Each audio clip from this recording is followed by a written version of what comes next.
ఇప్పుడు మనం అల్వాల్ ఇందిరానగర్లోనే ఉన్నాము, 135 డివిజన్. ఇక్కడ ఒక పెద్ద ఉన్నారు, ఆమెను అడిగి కనుక్కుందాం. నమస్తే అమ్మ, మీ పేరు? బాలమణి. జిహెచ్ఎంసీ ఎలక్షన్స్ వస్తున్నాయి కదా, మీ ఓటు ఎవరికి వేద్దాం అనుకుంటున్నారు? ఎవరికంటే ఇక అప్పటి వరకు ఎవరికి వేయాలో వాళ్ళు చూసుకొని ఆలోచించుకొని వేస్తాం. ఏం చేస్తుందమ్మా, రోడ్లు లేవు, ఏం లేవు. అనిల్ కోశారు ఏం చేస్తుండు, అక్కడ రోడ్లు లేవు, లైట్లు చక్కగా రావు, మాకు పింఛన్లు చక్కగా ఇయ్యరు, నీళ్ళు చక్కగా రావు, కట్టేది కడుతూనే ఉంటాము, నీళ్ళు చక్కగా రావు మాకు. అట్లా. ఇక్కడ ఎన్ని సంవత్సరాల నుంచి ఉంటున్నారండి? మేము 20 సంవత్సరాల నుంచి ఉంటున్నాం. ఓకే, 20 సంవత్సరాల నుంచి ఉంటున్నారు కదా, గత ప్రభుత్వానికి ఈ ప్రభుత్వానికి ఏమైనా తేడా అనిపించిందా మీకు? తేడా అనిపించింది. అప్పటి నుంచి ఇప్పటి వరకు, అప్పటికైతే లైట్లు లేకుండే, రోడ్లు లేకుండే, ఇప్పుడు కొంచెం పర్వాలేదు. అప్పుడు వేరు. చెప్పండి, మీరు చెప్పండి. స్టేట్ గవర్నమెంట్ ఇప్పుడు ఏదైతే ఉందో అది పాలన బాగుంది, కానీ ఎంతైతే లోకల్ పాలిటిక్స్ ఉన్నాయో అది పాలిటిక్స్ బాగలేదు. ఇప్పుడున్న కార్పొరేటర్ అయితే మాకు అసలు బాగలేదు. ఇక్కడ లోకల్లో కార్పొరేటర్ 5 years అయితే ఒక్కసారి కూడా ఒక బాడీ మీటింగ్ పెట్టలే. అసలు ఆమె బయటకు రాదు, ఆయననే కమాండ్ చేస్తాడు మొత్తం. ఇక్కడ ఇంతవరకు ఒక్కరోజు కూడా వచ్చాడు, మీటింగ్ పెట్టలే. ఏం జరిగింది, ఏం సంగతి అనేది ఇంతవరకు మాట్లాడతలేరు. ఇక్కడ వచ్చి ఏమన్నా చెప్తే ఇంకా ఉల్టా ఫైర్ అవుతారు వేరేల మీద. అట్లా నడుస్తుంది పాలిటిక్స్ ఇక్కడ. ఎందుకంటే ఈసారి మాత్రం ఇక్కడ టీఆర్ఎస్ని మార్చాలని చూస్తున్నాం మేమైతే. ఓకే, టీఆర్ఎస్కి గట్టిపోటీ ఎవరిస్తారు అనుకుంటున్నారు చెప్పండి? అంటే చూద్దాం ఫర్దర్, మేము కూడా దాన్ని బట్టి ఆలోచిస్తాం. మేము కూడా ప్రజలకు మేము కూడా చెప్తాం ఎవరికి ఎట్లా చేయాలనేది. ఫర్దర్ ఆలోచిస్తాం మేము కూడా దాని గురించి. అంతేనా కదా? ఇంతవరకు ఒకసారి బాడీ మీటింగ్ పెట్టలేదండి. 5 years అవుతుంది ఎలక్ట్ అయ్యి, ఇంతవరకు వచ్చి ఇక్కడ మాట్లాడలే. ఆ మైనార్టీస్కి ముందుకు పోతారు, మళ్ళీ ఇక్కడ ఎందుకు ఆపట్లేదు మరి బండి? ఒకరోజు కూడా వచ్చి మీ సమస్యలు ఏంటి? ఇప్పుడు రేటింగ్ తవ్వినరు 6 నెలలు అవుతుంది, ఇంతవరకు డంపింగ్ చేసి ఇంతవరకు దానికి సమర్థన లేదు. మరి మొత్తానికి వాటర్ ఛార్జెస్ పెంచినారు, వాటర్ సఫిషియెంట్ లేదు మాకు. ఇక్కడ వచ్చేది 1 hour, అది కూడా 1 hourలో కూడా 5 minutes ఎగ్జాక్ట్గా బంద్ చేస్తారు. దాని గురించి ఇంతవరకు కంప్లైంట్ చేసి దానికి సజెషన్ లేదు. జిహెచ్ఎంసీ కంప్లైంట్ పెట్టాము, గ్రేవెన్సీ ఇచ్చారు, గ్రేవెన్సీకి ఇంతవరకు రిప్లై ఉండదు. వాళ్ళు వస్తారు, ఇంతవరకు ఒక మాట చెప్పారు. కాల్ చేసినాం, ఇంతవరకు మారుస్తామంటారు, లైన్లు అంటారు, ఇంతవరకు పడతలేరు ఎవరు కూడా. అట్లా ఆమెను అడిగి తెలుసుకుందాం. అమ్మ, మీ పేరు? నా పేరు లక్ష్మి. జిహెచ్ఎంసీ ఎలక్షన్స్ వస్తున్నాయి, మీ ఓటు ఎవరికి వేద్దాం అనుకుంటున్నారు? టీఆర్ఎస్గా అనుకున్నాము. న్యాయం ఎవరు ఎక్కడ న్యాయం చేస్తే వాళ్ళకి వేస్తాం అనుకుంటున్నామండి. ఇప్పుడు మీ సేవ అనేసి ఇప్పుడు 10,000 ఒకటి ఓపెన్ చేశారు, దానికోసం 3 days నుంచి తిరుగుతున్నాము, వస్తున్నాము. ఇక అది కూడా సక్సెస్ కాలేదు మాకు. ఇక మరి ఇక్కడ రోడ్లు అంత చెత్తగా ఉంటుంది, ఎవరు పట్టించుకోరు. ఈ జిహెచ్ఎంసీ ఎలక్షన్స్లో మీరు ఎవరికి ఓటేద్దాం అనుకుంటున్నారు? ఎవరు మంచి పని చేస్తే వాళ్ళకి వేస్తాము, ఎవరు మంచి పని చేయకపోతే మేము. మీరు ఇక్కడ ఎన్ని సంవత్సరాల నుంచి ఉంటున్నారు? 20 years అయిపోయింది మాకు. ముందు ఉన్న గవర్నమెంట్స్కి ఇప్పుడు గవర్నమెంట్స్కి మీకు ఏమైనా తేడా తెలుస్తుందా? ఇప్పుడు మాకు ఫస్ట్ అలాగ ఉంటే మంచిది గవర్నమెంట్. నేనేం చెప్తున్నానంటే సీఎం గారు నెంబర్ 1 సీఎం, కాకపోతే లబ్ధిదారులు పొందే వాళ్ళకు దొరకట్లేదు, దొరకని వాళ్ళకు అందే వాళ్ళకు దొరకట్లేదు, దొరకని వాళ్ళకు అందుతున్నది. అది ఇప్పుడు డబుల్ బెడ్రూమ్లు ఉన్నాయండి, ఎవరికి ఉన్నాయండి? మా ఇల్లు చూడండి, 40 ఏళ్ళ క్రితం ఇల్లు కట్టిన ఇల్లు, ఇప్పటివరకు దానికి ఏమి లబ్ధి పొందట్లేదు. కిటికీ నుంచి నీళ్ళు వస్తాయి మాకు, ఇట్లా నీళ్ళు వస్తాయి అన్ని లోపల అంతా నీళ్ళు వచ్చేస్తాయమ్మా మాకు కిటికీ నుంచి. మేము అప్లికేషన్లు పెట్టాము, అది ఆవాస యోజన కింద కూడా పెట్టాము. దాని గురించి మాకు లోన్కు 2 సార్లు ఎంక్వైరీ అయింది, మళ్ళీ 3వ సారి నుంచి బంద్ అయిపోయింది. అలాంటి ఎవరికి మేము అభ్యంతరం తెలపాలి చెప్పండి మేడం. ఈ విషయాలన్నీ మీరు మీ అందరూ వెళ్ళి మీ కార్పొరేటర్తో మాట్లాడారు? కార్పొరేటర్ ఎక్కడ అండి, ఎక్కడ వచ్చాడు చెప్పండి. నేనే దగ్గరుండి 2-3 సార్లు మా లైన్కి డబ్బుల గురించి తీసుకొచ్చాను. వాళ్ళ ఎవరు గట్టిగా మాట్లాడితే వాళ్ళు ఎంబడి వెళ్ళిపోయి వాళ్ళకే ఇచ్చేశారు.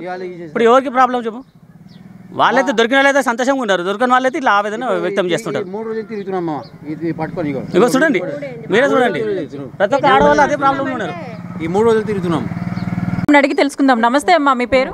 సులోచన. జిహెచ్ఎంసీ ఎలక్షన్స్లో మీ ఓటు ఎవరికి వేద్దాం అనుకుంటున్నారు? ఎవరు మంచి చేస్తే వాళ్ళకి కదా.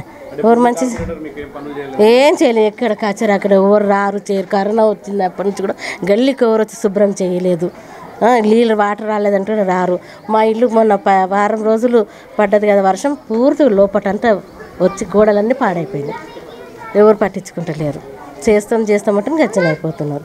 మా పిల్లలు 3 రోజులు పోతున్నారు, వాళ్ళు పేపర్ తీసుకుని ఇంత మటుకు వాళ్ళు చేయనే లేదు, దగ్గరకు వచ్చినాక వెళ్ళగొట్టేస్తున్నారు.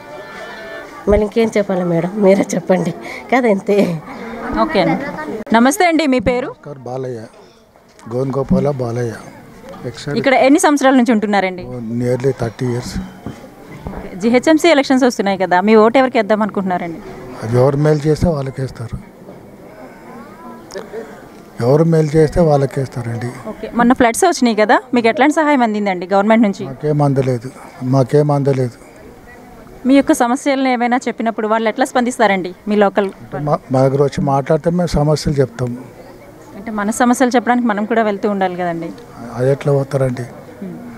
మా రానుభోనికి ఖర్చులు ఉంటాయి కదా ఆటో.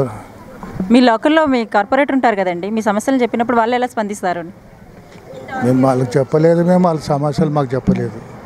చెప్పండి మీ పేరు? కమలా అండి. ఇప్పుడు జిహెచ్ఎంసీ ఎలక్షన్స్ వస్తున్నాయి కదా, మీ ఓటు ఎవరికి వేద్దాం అనుకుంటున్నారు? ఎవరికి ఏమండి, వేసి లాభం ఏంటి? ఓటు హక్కు అనేది మీరు వినియోగించుకోవాలి కదండి. వినియోగించుకోవాలి, మరి మేము వినియోగించుకున్నట్టు వాళ్ళు కూడా మాకు చేయాలి కదా. ఏం చేస్తున్నారు మళ్ళీ? ఏం చేస్తలేరు. మొన్న వర్షాలు వచ్చి అక్కడ చూడు గోడలన్నీ కూలిపోయినాయి. మరి మాకేమన్నా చేసిరా? ఈ డబ్బులు ఇస్తామని చెప్పి 10,000 కోసం అది చేసారు. 3 రోజులు పిల్లలు పోతురు వస్తురు, కనీసం అది కూడా లేదు కదా. మేము ఎందుకు వేయాలి ఓటు? వేసి కూడా లాభం లేదు కదా. వేయకుండా వదిలేస్తానైనా వేస్ట్ అవుతుంది. మరి వేయం మేము ఓట్లు. ఓటు హక్కుని వినియోగించుకోకుండా ఉండడం వినియోగించుకోవడం మా బాధ్యత. చేయాల్సిన బాధ్యత వాళ్ళకు ఉందా లేదా? మరి వాళ్ళు ఎందుకు చేయడం లేదు? ఉన్నోళ్ళకే చేస్తారు కానీ లేని వాళ్ళకైతే ఎవరు చేస్తలేరు కదా. వాళ్ళు వచ్చి చూడాలి కదా, ఎవరికి ఇస్తారు ఎవరికి ఇస్తలేరు అని చూడాలి కదా. ఎవరు చూస్తలేరు. అట్లాంటప్పుడు ఓట్లు వేయడం ఎందుకు? జయశ్రీ. ఇక్కడ ఎన్ని సంవత్సరాల నుంచి ఉంటున్నారండి? 20. జిహెచ్ఎంసీ ఎలక్షన్స్లో మీ ఓటు ఎవరికి వేద్దాం అనుకుంటున్నారు చెప్పండి? తెలంగాణ. తెలంగాణ అంటే కేసీఆర్. కేసీఆర్కి ఎందుకు వేద్దాం అనుకుంటున్నారు? అంటే ఈ మధ్యలో అంతా మంచిగా చేస్తున్నాడని. కొందరు పెద్దవాళ్ళు ఉన్నారు, వాళ్ళని అడిగి తెలుసుకుందాం. అమ్మ చెప్పండి మీ ప్రాబ్లం ఏంటి? మా ప్రాబ్లం ఇప్పుడు కరోనా వచ్చి 9 నెలలు అవుతుంది. ఏ లీడర్ రాలే, ఎవ్వరు రాలే. మొన్న వర్షాలు వచ్చి కూడా ఇవన్నీ కొట్టుకుపోయినాయి. మేమే సాల్వ్ చేసుకున్నాం బస్తీల్లో. ఎవ్వరు రారు, ఎవ్వరు ఏం సాల్వ్ చేయరు మా ప్రాబ్లాలు. ఇది ఇప్పుడు జిహెచ్ఎంసీ ఎలక్షన్స్ వస్తున్నాయి కదా, మీ ఓటు ఎవరికి వేద్దాం అనుకుంటున్నారు చెప్పండి? మేము ఎవరికి వేయాలనో మేము ఎవరికి వేయొద్దో అది మేము నిర్ణయించుకుంటాం. అర్థమైందా? అప్పుడు వేసుకుంటాం మేము, అంతే. ఓకే, ప్రభుత్వం తరపు నుంచి రావాల్సిన సహాయాలన్నీ మీకు అవసరానికి అందుతున్నాయా? నేను చెప్తున్నా కదా, ఒక్కటి కూడా రాలేదు మాకు 9 నెలల నుంచి కరోనా వచ్చి. ఒక్కటి కూడా మా బస్తీలో ఏ లీడర్ రాలే, ఏమీ ఇవ్వలేదు. అసలు రానే రారు ఈ గల్లీకి. మీ సమస్యల గురించి మీ కార్పొరేటర్కి ఎప్పుడైనా వివరించారా? వెళ్ళి వివరిస్తే వాళ్ళ స్పందన ఎట్లా ఉంటుందండి? వివరించినాము, మున్సిపల్ ఆఫీస్ కూడా పోయినాము, ఫోన్లు కూడా చేసినాము. కార్పొరేటర్ వస్తానే లేడు ఇక్కడికి అసలు. మీరు ఫోన్ చేసి పిలిస్తే వాళ్ళు వస్తారండి? పిలిస్తే రావడం లేదు. ఇక రేపు వస్తాం ఎల్లుండి వస్తామని ఇప్పుడు 2 నెలల నుంచి మమ్మల్ని సతాయిస్తున్నారు. అందుకే మేము గమ్మునొక్కున్నాం. ఇంకేం చేస్తాం? ఎవరి దగ్గరికి వెళ్తాం? కార్పొరేటరే ఏమీ సమాధానం ఇస్తలేడు. అప్పుడు మేము ఎవరికి చెప్పుకుంటాం?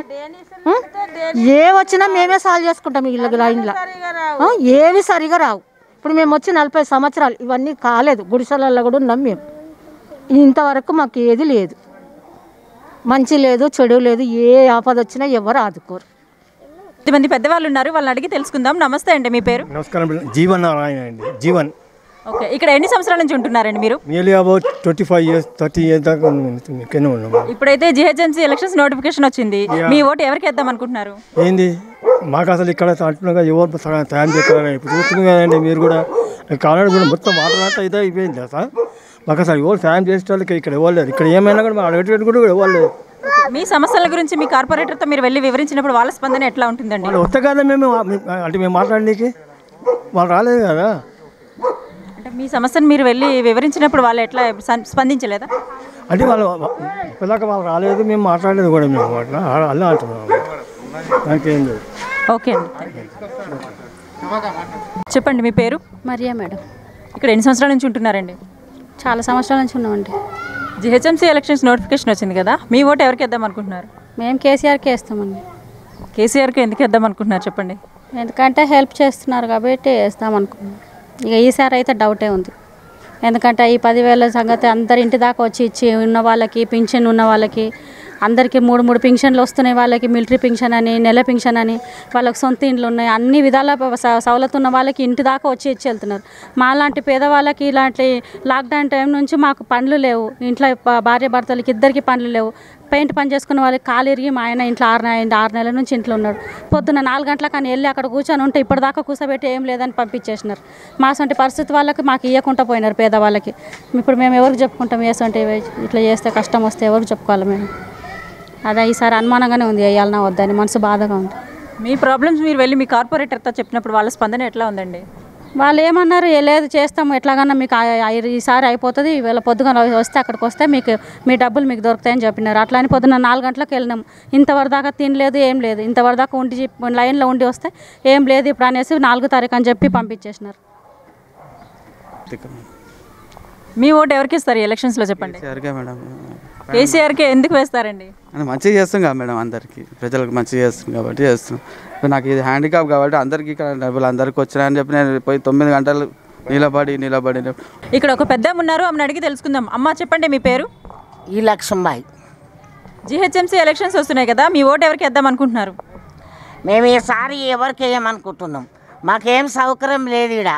మాకు గుడి లేదు, మాకు బస్తీ దవాఖానా లేదు, మాకెవరు ఓట్లు వేయమంటారు కానీ పైసలు కూడా ఎవరికి ఏమి ఇస్తలేరు. ఇక్కడ వచ్చి మేము అంత లాక్డౌన్లో కూడా ఇక్కడ వచ్చి ఏం పంచలేదు ఎవరు మాకు. మేము ఎంత కష్టంలో అప్పులు చేసుకొని తింటున్నాం కానీ మాకు ఇక్కడ ఎవరేం పంచలేదు. వచ్చి కూడా అంతటా వంచింది కానీ మా బస్తీకి ఎవరు రానేలేదు పంచనీకి. మీ సమస్యల గురించి మీ కార్పొరేటర్కి మీరు ఎప్పుడైనా వివరించారా వెళ్ళి? వివరించాలంటే ఇక్కడ మా కట్టేటప్పుడు వచ్చినప్పుడు చెప్పినాం అందరికీ. ఇక్కడ ఇది మన ఈరోటి కడుతున్నారు ఫంక్షన్, అదేందో ఇది ఏమంటారు జిమ్ గది కడుతున్నప్పుడు అందరు వచ్చి చెప్పిర్రు. గుడి ఉంది, మా అమ్మవారి గుడి ఉంది, ఆ గుడి కట్టాలని నేను అది ఓపెనింగ్ చేసినప్పుడు కూడా చెప్పిన. అక్కడ అమ్మవారి గుడి పడవ పడిపోయింది, పెండింగ్లో పడిపోయింది, అది కట్టాల ముందు బోనాల పండుగలు వస్తున్నాయి, అది ఇడిచిపెట్టి ఇది ఎందుకు పెట్టుకున్నారు, ఇది ఎప్పుడైనా కట్టవచ్చు కానీ ముందు గుడి కావాలి, బస్తీకి గుడి పెద్దగా ఉండాలి. గుడి లేదని నేను చెప్పినా కూడా సరే కడతామన్నారు, ఎవరు పట్టించుకుంటలేరు. మేము ఇంత గుడి ఇంత పూజ చేస్తాము, ఇంత శాఖలు పెట్టి దండం పెట్టుకొని వస్తామంటే గుడే లేదు మాకు. అసలు అన్నీ ఎక్కడెక్కడ పెద్ద పెద్ద గుళ్ళు కడుతున్నారు కానీ ఇప్పుడు 4-5 ఏళ్ళ సంది ఇక్కడ పోషమ్మ గుడే లేదు మాకు. ఇక్కడ ఇంత పిల్లలకు అమ్మవారు అయితే ఇంత శాఖ పోసి వస్తామంటే గుడి లేదు. ఇంట్లో ఏమైనా ఫంక్షన్ చేసుకొని నైద్యం పెడదామంటే గుడి లేదు మాకు. ఇక్కడ బస్తీ దవాఖానా కూడా లేదు. అన్ని బస్తీలలో బస్తీ దవాఖానాలు ఉన్నాయి. మాకు ఏమన్నా ఎమర్జెన్సీకి ఏమన్నా అయ్యిందంటే హాస్పిటల్కి పోదామంటే హాస్పిటల్ కూడా లేదు. సరే, మీరందరూ వెళ్ళి వీటన్నిటి గురించి మీ కార్పొరేటర్ని అడగాలి కదమ్మా? అడగాలంటే వస్తారు పోతారు, వాళ్ళు ఎప్పుడు వస్తారో చెప్పినప్పుడు సరే అంటారు. అప్పుడు ఆ గుడికాడికి కూడా వచ్చినప్పుడు అందరం పోయి అడిగినాం. మీరు ఫోన్ చేస్తే ఎట్లా స్పందిస్తారు వాళ్ళు? మేము వాళ్ళకైతే ఇంతవరకు చేయలేదు, వాళ్ళు వచ్చినప్పుడు మాత్రం మేము అందరం పోయి అడిగినాం.